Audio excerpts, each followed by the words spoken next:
Hello guys, in today's video I will be showing you how to enable and disable media player for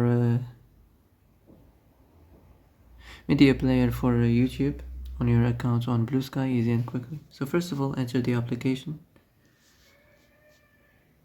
and then go to these three lines up here and click on the settings. Then go to the content and media.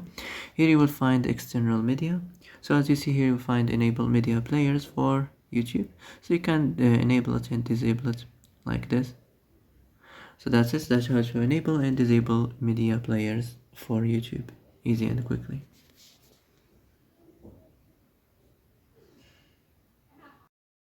Oh, that's it for today's video. I hope this is the answer you've been looking for. If you like this video, don't forget to like and subscribe. And that's it.